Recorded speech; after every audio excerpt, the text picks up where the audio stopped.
Support for the Ripple Effects podcast comes from our friends at the U.S. Department of State, the sponsor of the National Clearinghouse on Disability and Exchange Project with Mobility International USA. Learn more about the Clearinghouse at miusa.org.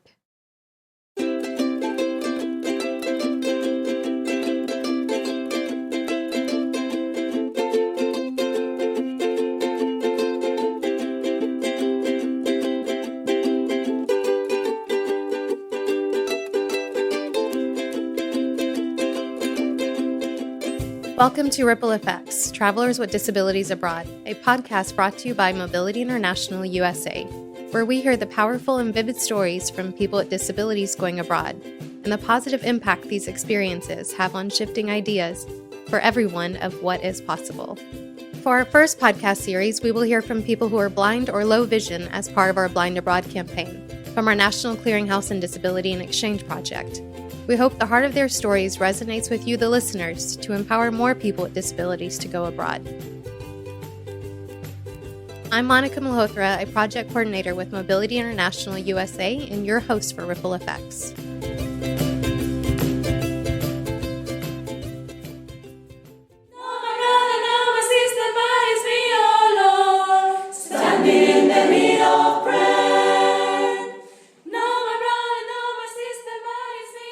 Erin Snow-Yink, a blind woman, has studied and taught abroad in Spain and loves her independence. Listen as she speaks about the advantages of integrating into her community, which by doing so, offered opportunities to do what she wanted, with who she wanted, and all at the same time of enjoying her independence. Hi, Erin. Thank you so much for joining us today. Thank you, Monica. It's an honor to be here. Great. And I have to tell you, we just listened to your choir group in Spain, and it always brings the biggest smile to my face when I listen to it. And I have listened to it multiple times. Can you tell us what that was from? That was from your first trip, wasn't it? Or the last one? It was from the last one, and that was a choir that the director of the high school where I worked at put together, and it was people from the community and some faculty, parents, and students also from the high school. Such a beautiful sound. I'm not sure what you're singing, what the meaning is, but it is really beautiful. Thanks. Yeah. And speaking of that trip, you've been on two programs, one study abroad and one teach abroad program. And I thought this would be a really good episode just to kind of compare both of them together and just hear about your experiences from the first one and then kind of your latest experience together. And so just to begin, do you mind letting us know more about yourself, like where you grew up and what your hobbies were and maybe your level of independence growing up in your community? Well, I live in Grand Rapids, Michigan, and I've been here all my life. I am totally blind with the exception of light perception, which means that I can see dark and light, and I was born that way. I went to Hope College, and I majored in Spanish, and I minored in religion. I also sing and play the guitar, so I did like Spanish chapel while I was in college, so we would sing sort of church songs in Spanish. Oh, nice. And I did that with a professor. Yeah, it was a lot of fun. Oh, yeah. And now I am looking to get my master's in TESOL, which is teaching English to speakers of other languages, for those who may not know. Mm-hmm. And I'm looking into private tutoring jobs. At the time of this recording, I'll start one next week. And I'm also currently a board member of Abroad with Disabilities. You've already had an episode with Juanita, the director, so I am on her board, and I've been with them for about a year. Before your program, your undergraduate program, did you travel internationally before? No, I really just traveled during the one trip that I did that wasn't study or work was to Nicaragua, and it was a week-long mission trip, and I did do that before I went to Spain. So for your first program, you were studying Spanish and religion, so that kind of led you to start thinking about studying abroad and kind of the immersion program of it? Yes, because Spanish was my major, I kind of felt like if I didn't go abroad, I would not be legit, for lack of a better term. And so I felt a lot of pressure to do that, good pressure. Yeah. And so then I went to the study abroad office and and started looking into programs. Did you hear about it before you intentionally went to the study abroad office? Like, was your program speaking about it, or did you hear about any opportunities, or did you have to go to the office to kind of find out what options you had? I knew people that had gone abroad before, like my Spanish teacher in high school, who also went to Hope. And so she told us a little bit about her experience with a host family. So I knew that I wanted to go, but I definitely consulted the study abroad office as far as what programs were available. And can you tell us about the program that you chose and that you went on? It was in Seville, Spain, through a program called CIEE. And so I took like 4 different classes, and I lived with a host family. The classes were in Spanish. And then I did extracurricular activities on the side, like I joined an interest group and we went on various excursions. So it was a program where the classes that I took anyway, I was with other Americans, and then the activities were with them as well. Good. And was it a pretty strict schedule that you kind of had places to go and a routine already set up with the academic course and your excursions and different activities? Yeah, it really was. I had to do classes every day at the same times and all that. Okay. How long did you say the program was? 3 months. 3 months. All right. And did you have to make what kind of arrangements did you have to make before you went and you arrived to Spain? The big thing was to have an assistant. There was a professor in college that I had. When he heard that I was going to Spain, he went to the study abroad office and was saying, and I think it was mainly because of the part of the country that I was going to, how it wasn't safe for me because of the way that people drove and how the streets were. And he was right, because really, once like I was walking on the street and I heard a car going by, you got about 30 seconds to step on the curb before the car. Yeah. It was very narrow. So I wasn't able to leave the house without one of my assistants. And so other than that, did the accommodations and everything go pretty smoothly?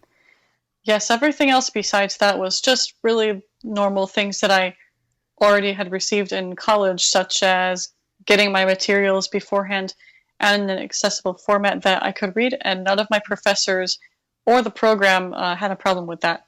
Good. And what did you enjoy most about that experience? That's a big question. Everything. Yeah, everything. That's the one where I went on the most excursions. So I would say that I enjoyed that most because I went to like 5 different cities. And I think my favorite one was when I went to Cadiz and I swam in the ocean. Aww. And that was my first time in salt water. So that was pretty cool. Yeah. Nice. Good. And did you feel pretty integrated within the community, or was it more just within your group, the Americans that were on the program with you? I feel like I felt more that way with the Americans. I had my host family and then maybe a couple of friends from the church that I found. But yeah, other than that, and it was also because it was such a short time, I didn't make that close of friendships. Did you find anything challenging about the trip the first time? I think some classes at first, especially the history one, and the professor that I had talked really fast, and so trying to take notes, and in a completely different language, and it's like almost you have to study in that language and everything, so. Well, it seems like you then got the bug to go back, as they say, whenever you start with that first international experience, then it just kind of creates that bug and you cannot stop going back. So then how long after did you look to go on your second program to Spain? Let's see, I graduated from Hope in 2013. And the semester that I went was the fall semester of my senior year. So maybe about a year after I went, I attended a conference in Minneapolis that CIEE had where they wanted to have me talk about my experience, the accommodations that I received. And when I was there, the person who invited me told me about the teach abroad jobs that they had, and I didn't even know that they did. Oh, good. So she really encouraged me to apply. And my sister-in-law went with me to this conference. as sort of an assistant, and she was saying, you're not married right now. Like, I have basically a mortgage and a house and things, and I'm settled. So do this before you are settled, because Go I be was free. going. Yeah. Yes, exactly. So Nice. with that, I applied, and I didn't know that I wanted to be a teacher at the time, and I actually had a different experience in college when I taught ESL with two other students who were sighted, and I didn't really feel like I did much. So that deterred me from that. But I said, why not? And I took the course to get their certificate. And I realized if I do this on my own, and now that I have this knowledge, it seems to be more appealing. And I really would like a second time to go back to Spain and have it to be a little bit longer and have a different experience than the first time. So yeah. Good. And what type of certificate did you have to do? Was it through CIEE or through like a TESOL certification? It was through them. Like, they offered the option of taking the class. Oh, okay, good. Nice. And how long did that take you? It was a 10-week course at first to get the general certificate. And then I did one for teaching young learners because I was originally going to work with younger kids. And then that was 3 weeks. And so then when you were kind of reflecting on your first experience and then planning for your second, did you start thinking about things that you wanted to do differently the second time around? I was hoping that the second time I would be able to be a little bit more independent, especially because I was going to have more time staying there than I did the first time. So I was hoping to connect with more people in the community and be able to learn to get places and do more things by myself than the first time. Yeah, because the first time you were fully dependent on the assistant, correct? Yes. Yeah. And can you let us know more about the second program, how long it was then, and what city you were in? It was 6 months. I was in Toledo, which Sevilla, where I was the first time, was near the south of the country, and Toledo was a little bit closer to Madrid. And it was for 6 months. The first month I actually worked, like I said, with younger children, and then because things didn't go very well at the school, like it was more difficult for me to be accommodated, and because the family that I was living with had 2 children, there wasn't as much time for them to assist me. So then I moved, and I ended up in the house of a couple with no children who treated me like a daughter and who took me everywhere with them. And at a high school where I got to work with older kids and found that was more comfortable for me because they could speak more English and I could relate to them. And I found that the professors and I worked very well together, and I was well accommodated. Good. Did you, what kind of accommodations did you have to request for that program? Yeah, that's a bit different because I worked instead of studied. Yeah. So I guess I would say that I needed them from my employer. And instead of how I received the material, it was a little bit that I needed my class schedule in a format that I could read. But I also needed to let them know that I need to do things a little bit differently. Like, I'm going to need your help if I need to write on the board, or if there are any oral type things that I have to do with the students, then I need to memorize it beforehand or do it somehow in a different way. Yep. Because all the students were sighted? Yes. Yep. And how was that for their first time what was their initial kind of reaction to being taught by someone who was blind? Yeah, they didn't really. I remember I did this little icebreaker with them called 2 Truths and a Lie. And so if you don't know, you have to say 3 things about yourself, and then 2 of them are true when one of them is the lie, and they have to pick when was the lie.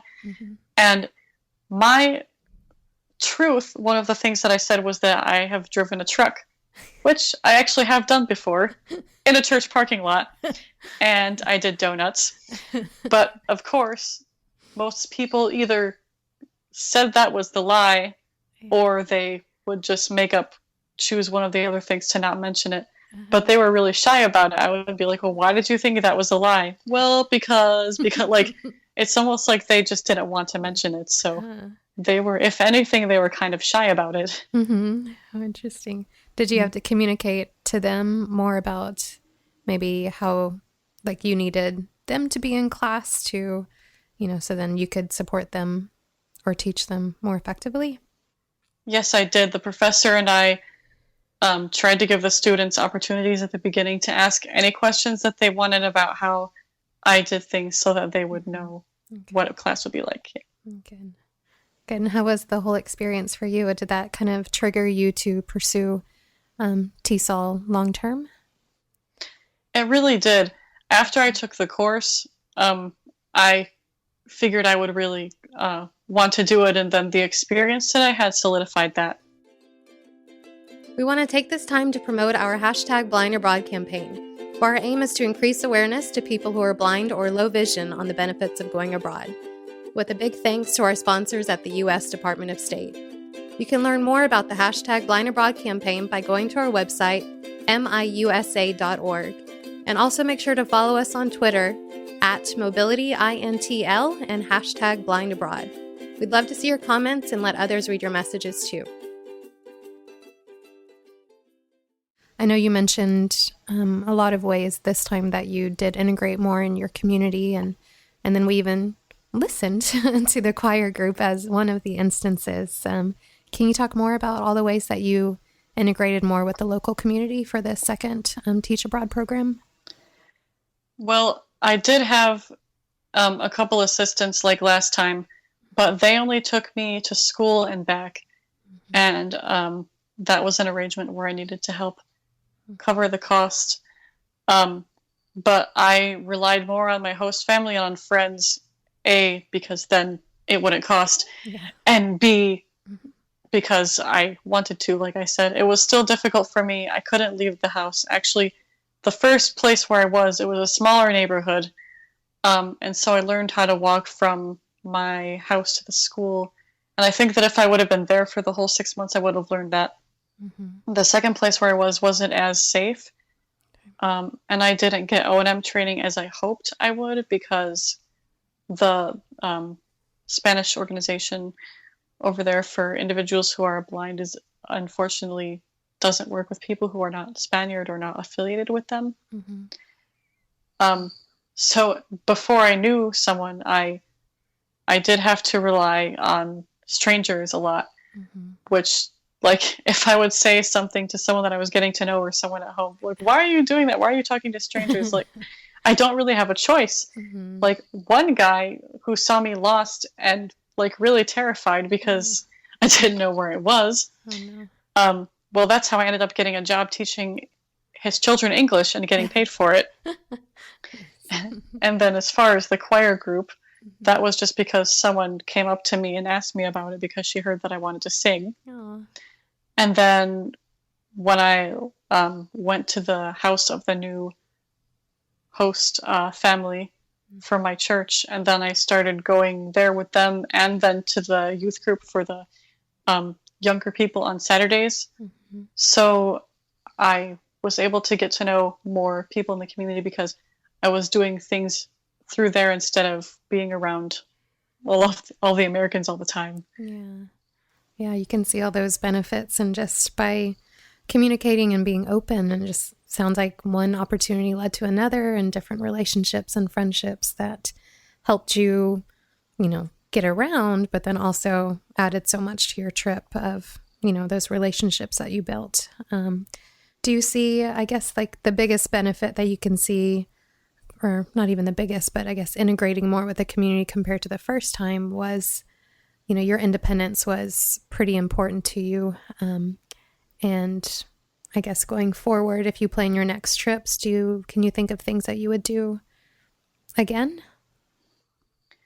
Well, if I were to go back, and I know I mentioned this to you, but I had a possible opportunity to come back in the fall teaching, and I'm not sure if that's going to work, but if I do go back there or to another country in the future, then instead of living with a host family this time, I might live in a flat. Like, I was going to have to find an apartment for this next time around.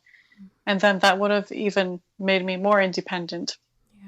and I would have to cook for myself and find out where the stores are in Spain and what kind of food I can get in Spain that I can cook for myself. So I think each time more and more, like the first time I couldn't live without an assistant. The second time I didn't rely as much on the assistants. And the third time, maybe I can live by myself. And then it just each time keep adding and adding things. Exactly. That's good. So it seems that no matter what challenges you faced on each program, you kept learning more about yourself in those situations, such as the power of integrating in your community. And this constant learning and growing also kept you wanting to go back for more, as we're hearing. So based on your experiences, what would be your ripple effect message for our listeners as they think about going abroad and possible challenges that they may face? Definitely plan ahead as far as those accommodations. If you can't get exactly what you want, then negotiate and be accepting of whatever is offered that can still work. But at the same time, don't let someone tell you that you can't go, because there are always accommodations. So go and just enjoy life as if you were living in this country, but experiencing a different culture and a different language. That's great. Thank you, Erin, so much for sharing your ripple effect message with us and for participating in the #BlindAbroad campaign over this last few months. Thank you for your time. Thank you, Monica.